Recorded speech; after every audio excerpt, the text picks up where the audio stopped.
This is Andi Purewal for Boxing Social in association with Betfred, and I'm delighted to be joined by Ashley Theophane over Zoom. Ashley, first and foremost, how are you doing?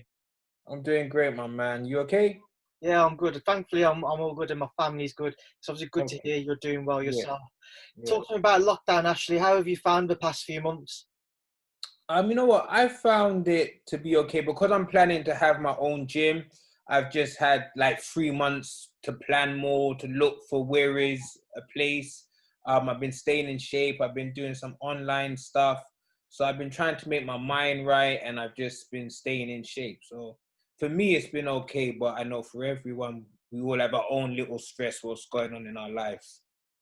Talk to me about kind of the mental side to these past few months. How have you found kind of trying to keep yourself positive and focused on the better times that will soon be back in our Yeah. lives? Well, for me, it's been a lot of it. I've been working on my gym. I've been doing my book because I've wrote a book.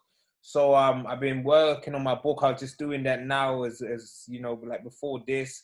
So for me, I've just tried to stay active, like stuff that I didn't make time for. I was trying to make time for it because the book's been done, but so now I've been trying to say, yeah, I'm gonna get the book out now and to work on the book. Then I've done some online stuff, you know, like the courses and stuff. So yeah. So for me, I think it was just to try to stay active, to do stuff that I've been putting off. So hence, I'm okay now. Have you got any exclusives from a book you can let us in on? Well, some of the book is about my childhood, and then I was with Floyd for 5 years, so you got that bit. But then there's also a lot of what I done before Floyd. I touch on my world tour I done, and then it kind of ends with me saying that my boxing career is basically over now, and it's time for my gym and to give to the kids now. So it's kind of like my life story of what I've done, but a lot of stuff that folks don't know will be in the book as well. So which is good. You've obviously had an extremely colourful career, which has been Yeah. filled with many different moments that I'm sure many would have loved to have had themselves. Yeah. But before we kind of reflect on a few things, talk to me about the current situation. I know that over social media, you've been big and you've been trying to get the fight with Conor Benn. Talk to me about that, because I know that Eddie Hearn's replied to you on social media, said that he's previously tried to make the fight, but you couldn't agree to terms. Where does everything land? Where does the land lie with that now?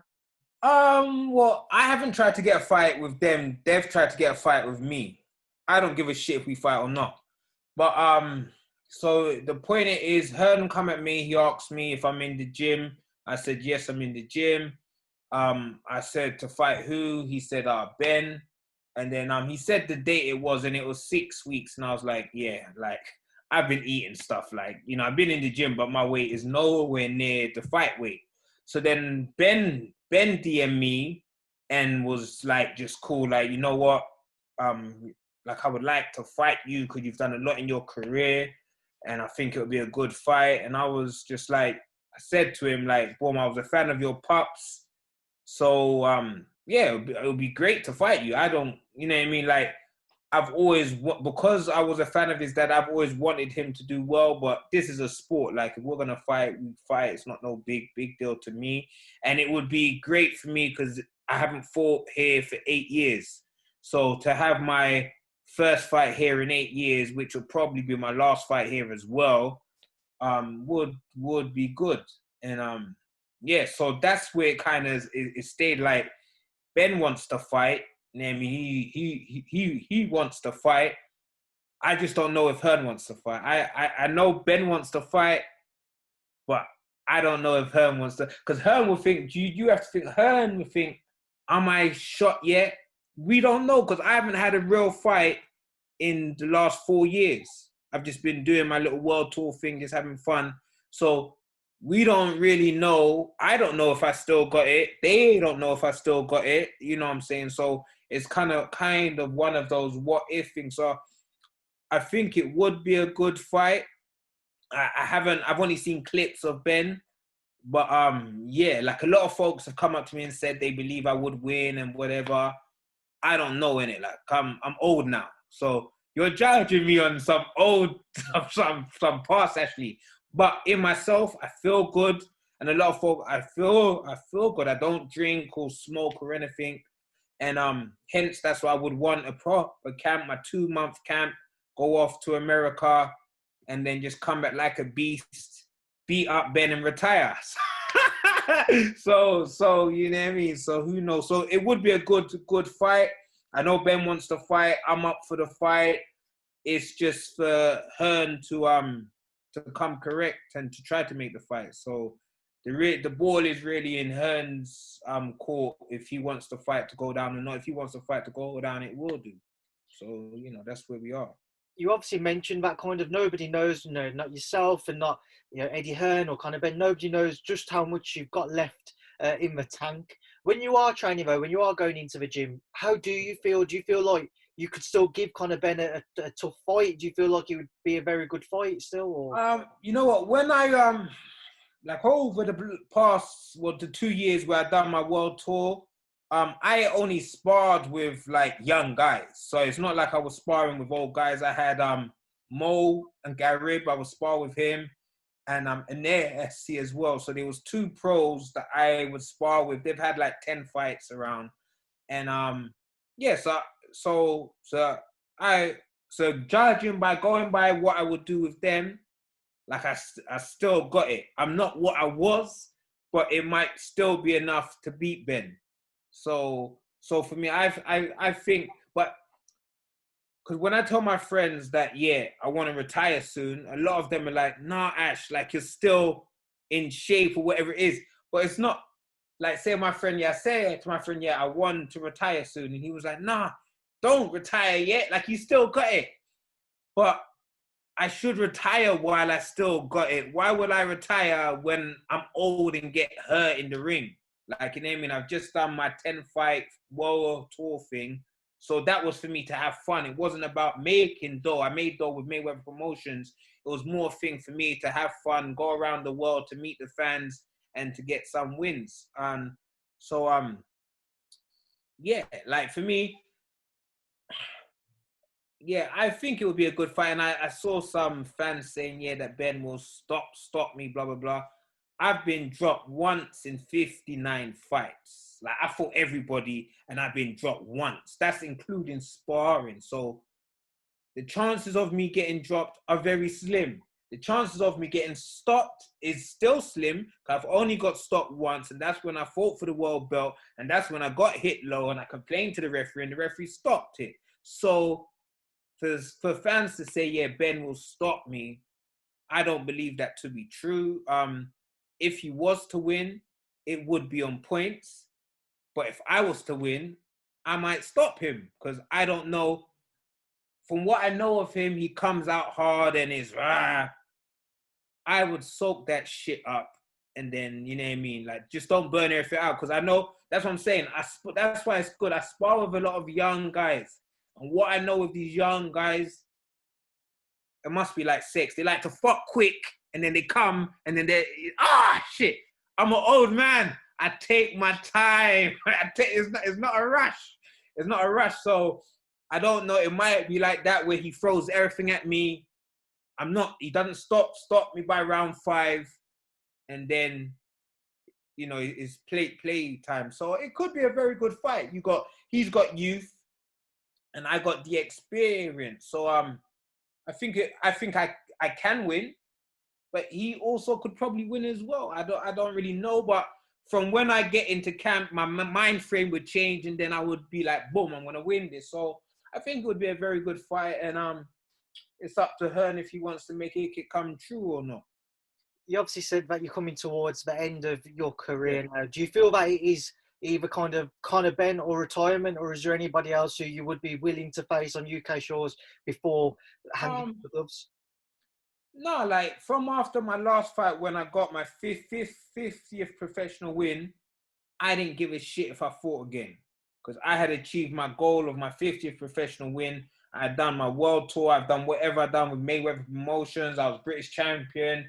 I was world number 4. Like, I've done what I'm gonna do. So now, only reason why I would fight is because I want to, because that's why I want to do my boxing gym. Like, I'm doing my book, so my mind frame is on other stuff. Hence why I'm in the gym all the time. I go gym or I run, but Hearn to come to me with 6 weeks, my weight is not near where it would be because my mind's not on having a fight. Hence, you would have to give me a camp so I could go camp to get things. So for me, my friend is going to do a show in Dubai. I would fight over there because it's my friend's show. I like to support him.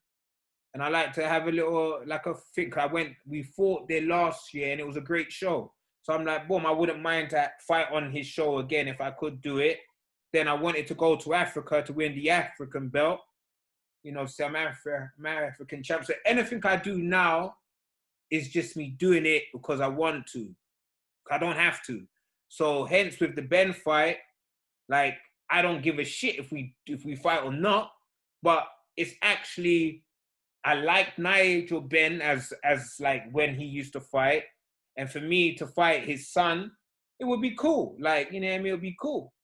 And I would go in there to win. So it's not like I would go in there just to get my check to thing. I would go in there to win, to break him. So if we actually was to fight, I would actually want to win. So and he's a cool guy as well. Hence, if I won, it would be great because I would be like, yeah, I'm out of here now, retirement, bye. but if I lost, I wouldn't really give a shit. But I would go, it would be the hardest fight he's had of his life. So, you know what I mean? For me, I don't really care. But if we did fight, I'm going to give my all to thing. But that's what I'm saying. In 4 years, since I fought AB for the world belt, I haven't had a big fight. I've had little fights. So it is that whole thing that I'm going to go against a guy who wants to win, who wants to, to do his stuff. So it's interesting. I think it would be a very good fight. And I think it's too good to be at Eddie's house. Fuck that shit. Like, it's too good to be at his house. Let's fight when we can have a crowd. October times, November times, when we could have a crowd. And then it would be a great fight. Because that fight's too good to be in his fucking HQ. You mentioned earlier on, obviously, with Conor, that he likes to get up in your face. He's an aggressive fighter. He likes to get involved. Do you feel that is something that you want if you was to fight again? You want to fight that's kind of he's going to get the crowd up off their seat. You're going to get everybody involved and everybody's going to be kind of, I'm trying to think of the right word, kind of encapsulated, if that's the right word, as to what's going on. You know what? Because Hearn tried to get me to fight Davis, then he tried to get me to fight Josh.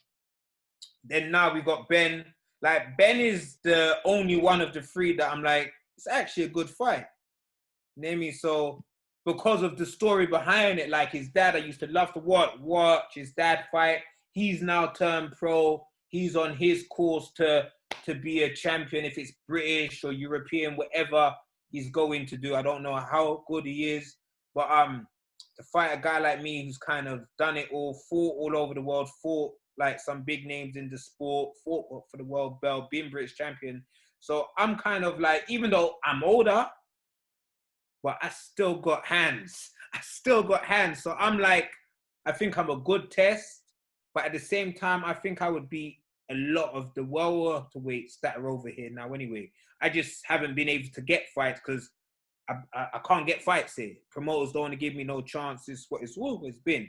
So hence, if they did want to actually make me fight Benn, yeah, I don't know who would win. I think it would be a very good fight. He could win, but I also could win too. So yeah, it's intriguing because I don't know if I could win. I don't know what I got left, but I feel, guys, we always feel I got one more left in me. I got one more. So I might do. And if I do, I might stop him. So, so it'll be interesting. Away from obviously the fact that, you wasn't given the right amount of time to prepare for the fight, when you was talking with Eddie, did he agree to whatever demands you did have? Were the demands up to what you wanted, or was it below? Well, that's just the issue. We only really got to... I had more talks with Benn. So that's why I know that Benn wants to fight. So with Eddie, he kind of just said, are you in the gym? I was like, yeah. He was like, I have this date. No, he said to fight Benn. Like, I'm cool with fighting Benn. Then he said the date. I'm like, I can't do the date. And then so that's where it comes down to, like, the date was the issue. So we didn't even get to the purse. So, you know, we know that Hearn's a tight ass, so that might even be an issue. We might get to the purse. I'm like, it's not worth it. So hence that's why I say that's what I said to Benn as well. I said to Benn, I will fight you, but Hearn's just gotta come. He's got to do more than what he'd done for Josh, because he was trying to small change me. Hence, that's why I had to keep saying no. So, you don't give me what I feel I'm worth, then I just won't fight. I don't give a shit. Like, you know, I don't care. So, but I would like to fight him. So we'll see what happens. But again, it's up to, I would prefer for Hearn to come to me, say, boom, this is what I want to pay you. And this is, even if Benn was going to fight, I don't know, if he was going to fight and then we fight afterwards at the end of the year, and then we just lock it down that he's going to have this fight next, whatever fight he's going to have next, and then I fight him like afterwards, if it's 2 months' time, so November times, whatever.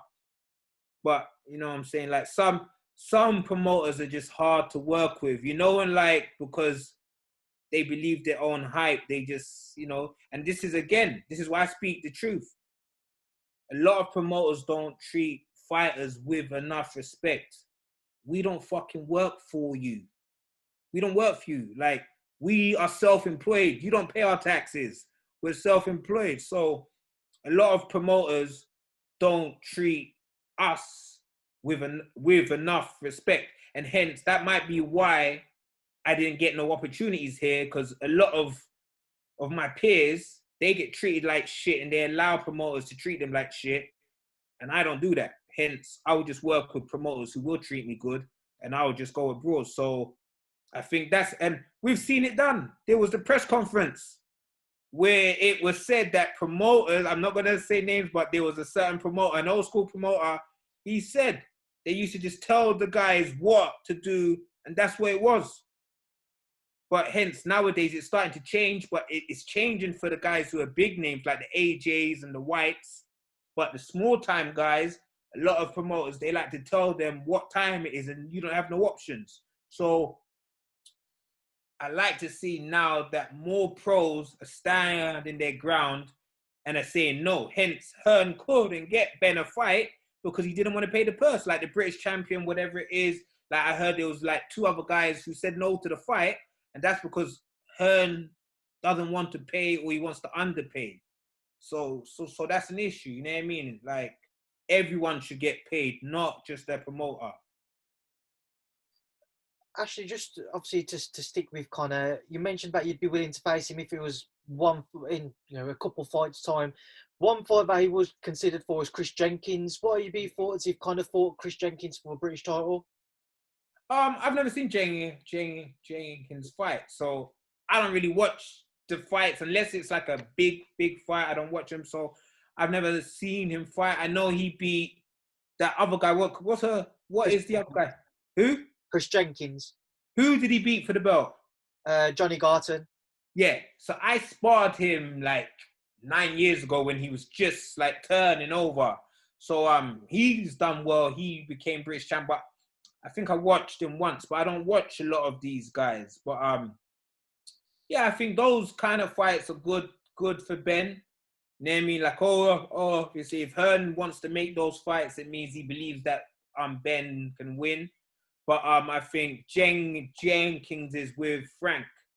So unless it was by the board, unless the board said for it to go down, it's very unlikely that it will go down. So yeah, you know what I mean? I don't really know what Hearn has got, is what Hearn is, his plans are for Benn, but we could fight this year. It's just got to give me my 2 months and just come correct at the payday.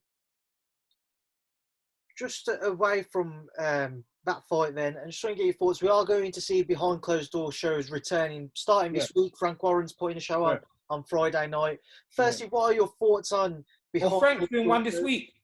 Frank's doing one this week, yeah. Brad Foster Okay. versus James Beach for the British and Commonwealth Super Bantamweight titles. Okay.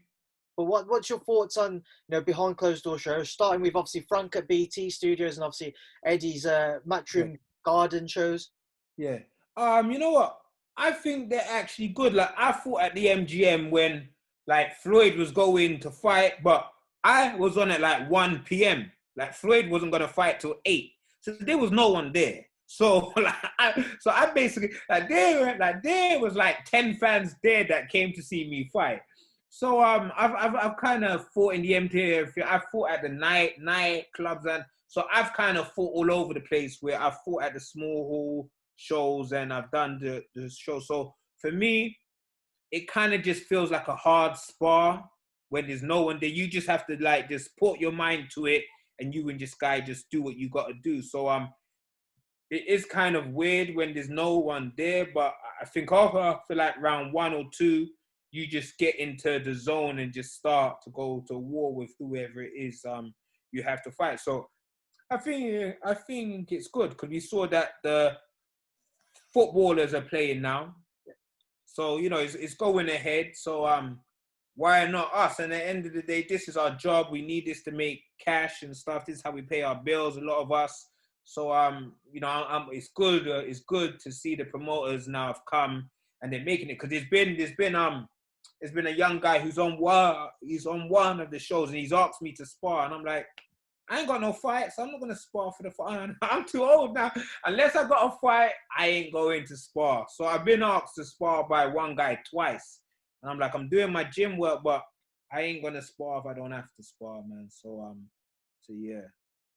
Moving away from that and onto just kind of a few things I want you to just kind of reflect on for me. You mentioned earlier on, obviously, your world tour, fought in too many countries for me to name, Ashley, over these past couple of years.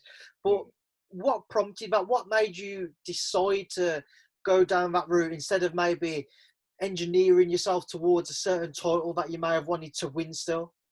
Well, I think it was 3 years ago when I had 2 more years left with Mayweather Promotions.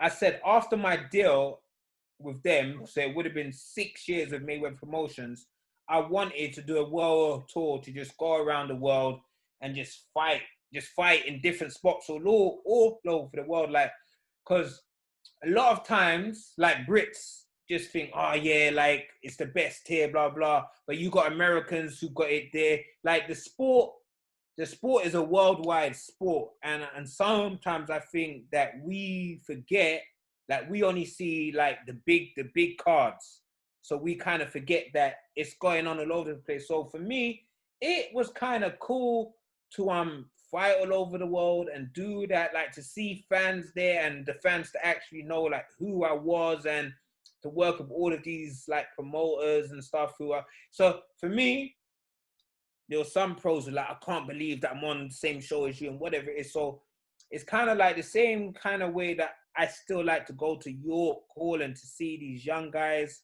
like trying to make a go of their career, because that's where I started. So sometimes like for them to know that I started here at York Hall and I went on to do whatever I done, like it kind of can inspire them. So for me, the world tour was just fun, because at the end of the day, for me it was either if I was gonna leave Mayweather Promotions, I first left Mayweather Promotions to try to get some fights back home. Couldn't get no fights back home, so I was like, shit, I might as well just do this world tour now.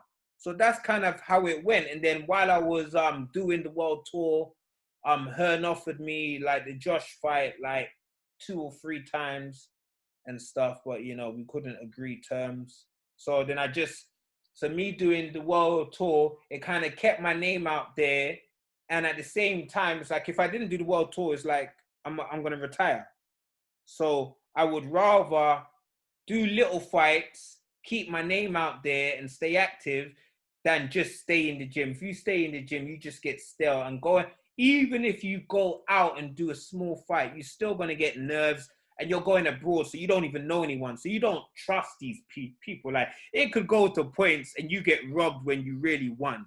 So, like, I kind of, because majority of my career has been away from being home, I've kind of I always enjoy like being away, because I just like the way a lot of times I get love of the fans. So I enjoy to be abroad and to get love from the fans. I think that's a great thing. So that's why for me, I wouldn't change my career for anything. Because if I didn't go abroad, I wouldn't even have become British champion.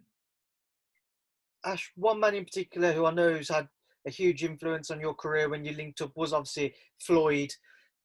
There's a lot of rumours about Floyd potentially returning. Do you think we will see him back in the boxing ring yet again? Yeah, well, you know what? You never know with Floyd. I know there was a little while ago, like a month or two ago, he was in the gym a lot. He was doing pads. He was doing pads with Otis. He had his whole team there. He had the whole team he had when he used to box. He brought them back to be in the gym with him. So, he could come back, but if he does come back, he won't fight like none of the welterweights around. Like, unless it was, because they can't bring him 100 mil. There's only one man can bring that, who is a boxer. So, you know, I think he would fight an MMA guy again, like some kind of shit like that. But yeah, like if you can get some easy money like that, then like cool. But yeah, I don't know. He might come back, but if he does come back, it's not gonna be for like. I don't think it would be for a real pro fight. Like I think it would be, you know, some different shit, some easy money stuff, easy money, as he likes to say. He obviously lost his uncle earlier this year, Yeah. Roger. Yeah. Just talk to me about Roger Ashley. When you was in the Mayweather gym, what was he like to be around?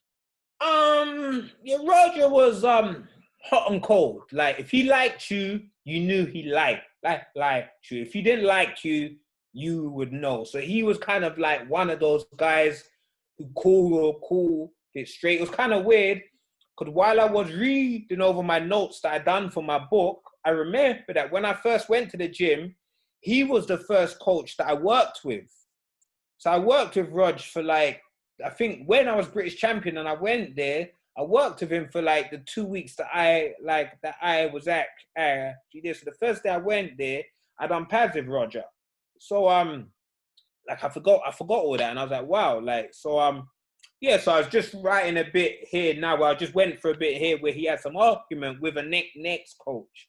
So yeah, like Roger, if he liked you, you knew. If he didn't, you would know as well. So he was cool. He blew hot and cold, but him and Floyd, you know, they had a bond. You know, that guy was there for him for his whole career and I guess in life as well. So they were very close. So I'm sure that hit Floyd hard. You know what I mean? But Roger, while I was there for many years, was deteriorating. So he was sick like while I was there, and just bit by bit, he you know, he couldn't speak or he had to stay inside. And like Otis, who used to train with him, he took like it was nice to see that a lot of the guys who came up with Roger like took care of him and made sure that he was all right in his last days. So he didn't die alone. He died around the people that loved him, which is, you know, a lot of us hope is how we die. 100% Ashley. Yeah. Just obviously to move away from those guys, but to stick with the welterweight division, one fight which a lot of people would love to see is one between Terence Crawford and Errol Spence Jr. If we was to see that fight, Ashley, break it down for me. How do you think it would play out? Well, Spence, I think the last two fights he hasn't looked that good. I think he said the other day, you know, like you know, he's been neglecting where he's been going out having fun, he's been getting drunk. So he admitted that he's been doing wrong there, and he's gonna change his ways. I think that kind of fight could go either way. You know, because they're both to me, they're both two of the best. They both have not lost. But the only thing, until the fight is very big, I don't think that it will go down. Because right now, PBC do not need to work with Top Rank. they got so many of the top guys in that weight division that they don't need them. So Spence can have some biggish fights and be making cash. And then right now, I think he's doing the pay-per-view. So he's doing well over that side. So I think it's Bob Arum. He's trying to push that fight a lot because he's ran out of guys for Crawford to fight. So I think it's a fight which could go either way because both guys are great at what they do. I just think it's not going to go down for a little while. I think we're going to be here for another like 2-3 years, just waiting on these guys. But yeah, when it goes down, I don't know who will win. You know what I mean? I don't know. Another fight which many have spoken about is of a weight class below between Josh Taylor and Jose Ramirez in what would be an undisputed super lightweight title fight. Yeah. Again, if we was to see that fight, Ashley, how do you think it would play out? See, a lot of guys say that Josh is the number one, but, you know, I think they're even. Because, I think it's another great fight. They both have beaten the best guys in their weight division. So I think the only guys that could test them is each other.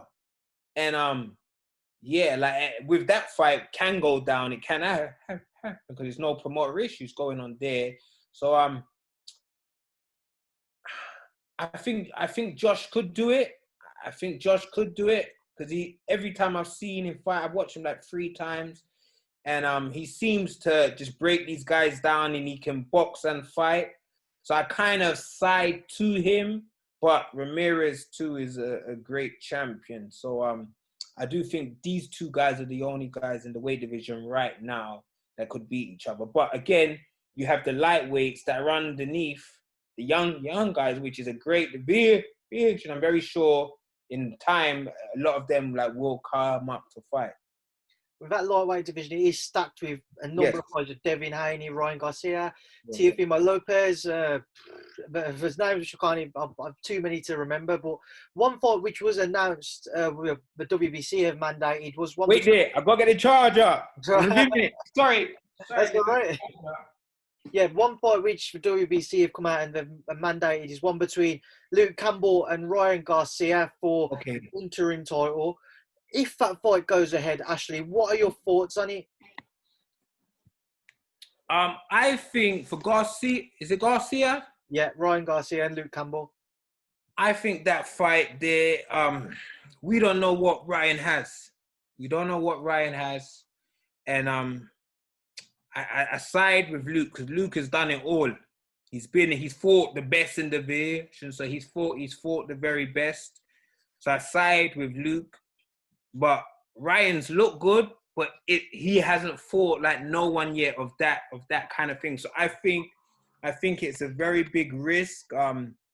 I will be surprised if the fight goes ahead, because I think it's too risky. So I kind of side with Luke. I think Luke has kind of done it all in the amateurs and pro.